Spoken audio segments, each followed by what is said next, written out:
పరకామణి కేసులో తేలాల్సింది ఒకటే. రవికుమార్ అనేటటువంటి అతను డాలర్లతో దొరకటం, ఆ తర్వాత ఆ కేసుని రాజీ చేయటం. రాజీలో భాగంగా ఆస్తులన్నీ రాయించుకోవడం.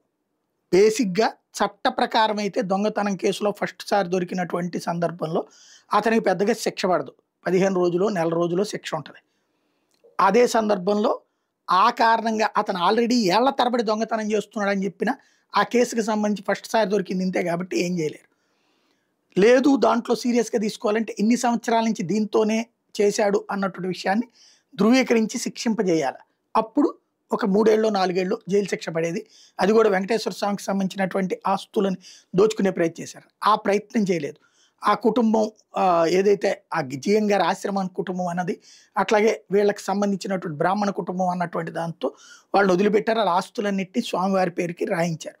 కానీ వ్యక్తులుగా ఏమన్నా రాయించుకున్నారా? ఇది ఇప్పుడు తేల్చాల్సిన సిఐడి.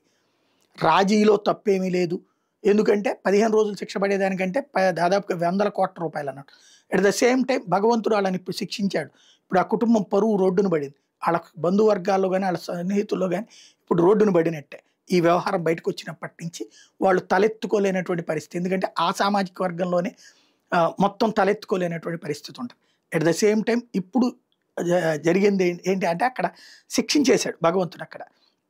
ఇప్పుడు మెయిన్ కావాల్సింది ఈ ఆస్తులు ఎవరన్నా వ్యక్తిగతంగా రాయించుకున్నారా? అది రాయించుకుంటే ఖచ్చితంగా క్రైమే. దేవుడిని మోసం చేసినట్టే.